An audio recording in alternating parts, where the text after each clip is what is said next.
नदीवेशचा राजा मित्रमंडळ, समाजसेवेची आणि आपुलकीची परंपरा. गडहिंग्लजचं नदीवेश हे एक असं ठिकाण जिथं गणेश उत्सव फक्त उत्सव नाही तर समाजसेवेचा, एकत्र येण्याचा आणि परंपरेचा सोहळा आहे. नदीवेशचा राजा मित्रमंडळ या नावाने प्रसिद्ध असलेलं मंडळ आज समाजात एक वेगळा आदर्श निर्माण करतंय. मंडळाची स्थापना 2004 साली झाली, पण याची सुरुवात याआधीच झाली होती. 1980 साली हनुमान गणेशोत्सव मंडळ या नावाने सुरू झालेला हा प्रवास काही कारणास्तव पुढे नदीवेशचा राजा मित्र मंडळ म्हणून ओळखला जाऊ लागला. मंडळाचे अध्यक्ष अजिंक्य मोरे यांच्या नेतृत्वाखाली हा गणेशोत्सवाचा एक प्रबोधन आणि समाजकार्यात महत्त्वाचा भाग बनला. गणपती बाप्पा मंगलमूर्ती.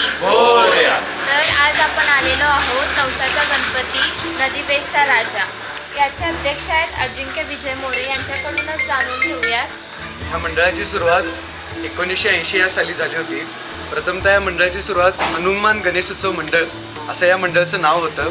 पण 2004 साली नदीवेशचा राजा या नावाने आम्ही तेच कार्यकर्ते, तेच मंडळ, तेच कार्य सगळं आम्ही सुरू केलेलं आहे आणि आता अजूनपर्यंत ते सुरूच आहे. नदीवेशचा राजा असं मंडळाचं नाव आहे सगळं. गणेशोत्सव हे फक्त धार्मिक विधी नाहीत. नदीवेशचा राजा मित्र मंडळ हे विविध सामाजिक उपक्रमांमध्ये अग्रगण्य आहेत. नदीघाट आणि स्मशानभूमी स्वच्छता अभियान,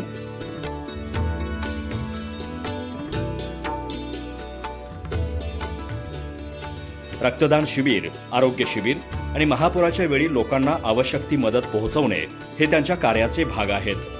मंडळाच्या कार्याचा आणखी एक खास भाग म्हणजे राष्ट्रप्रेम. 15 ऑगस्ट आणि 26 जानेवारीला मंडळाच्या कार्यक्रमांमध्ये माजी सैनिक आणि त्यांच्या कुटुंबियांचा सन्मान केला जातो, ज्यामुळे देशप्रेमाची भावना निर्माण होते. मंडळ समाजातील सर्व घटकांसाठी काहीतरी खास करतं. महिला बचत गटांसाठी मनोरंजनात्मक स्पर्धा, लहान मुलांसाठी सामान्य ज्ञान आणि चित्रकला स्पर्धा आणि लहान मुलींसाठी प्रारंभिक युद्धकला प्रशिक्षण हे त्यांचे काही अनोखे उपक्रम.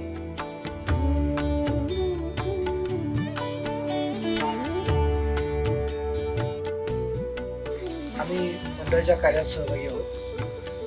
मंडळाचा भौगोलिक परिसर बघितला तर हा ग्रामीण असलेला गणिताचा ग्रामीण भाग आहे.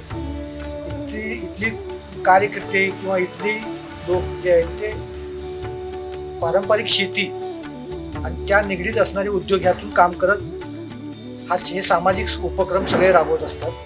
हे सामाजिक उपक्रम राबवत असताना इथल्या येणाऱ्या अडचणी, ज्या संकटांना इथल्या लोकांना सामना करावा लागतो त्यातूनच ती उर्मी घेऊन त्यांनी सामाजिक उपक्रम चालू केले आणि ते त्यांच्या जीवनाशी निगडीत होते. यामध्ये नदीघाट स्वच्छता, कारण नदीघाट हा अतिशय म्हणजे दसरा असू देत किंवा काळभैरी यात्रा या दरम्यान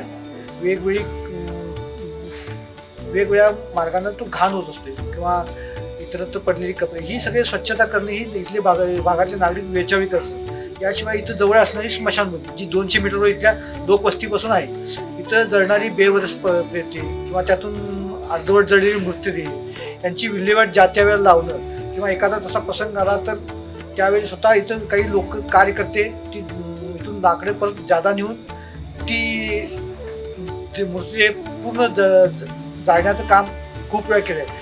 आता कालांतराने नगरपालिकेने व्यवस्था केल्यानंतर ह्यात खूप कमी झालेली आहे. याशिवाय 31 डिसेंबर रोजी बाकीच्या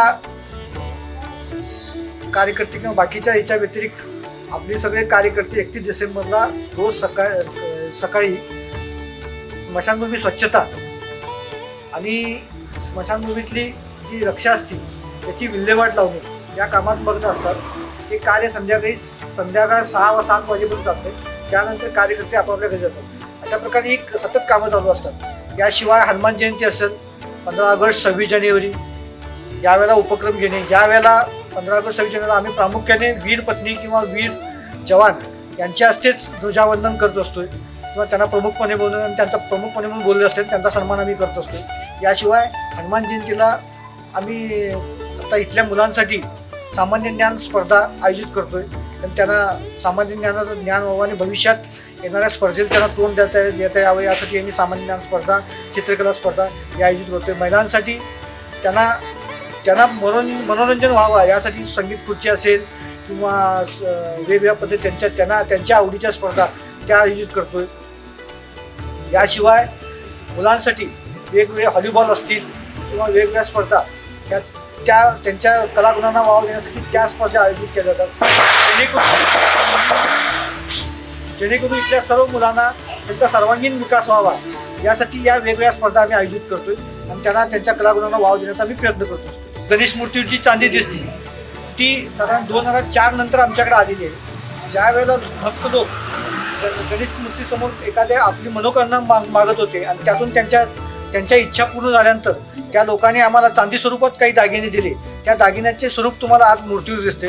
हे सगळे लोकांच्या भक्तांच्या त्यांच्या इच्छापूर्ती झाल्यानंतर त्या भक्तांनी आम्हाला इथंपर्यंत आणून दिलेले ते दागिने हे सगळे आणि त्याच्यात दिवसेंदिवस ती वाढ होते आणि आजही ते निरंतर चालू आहे.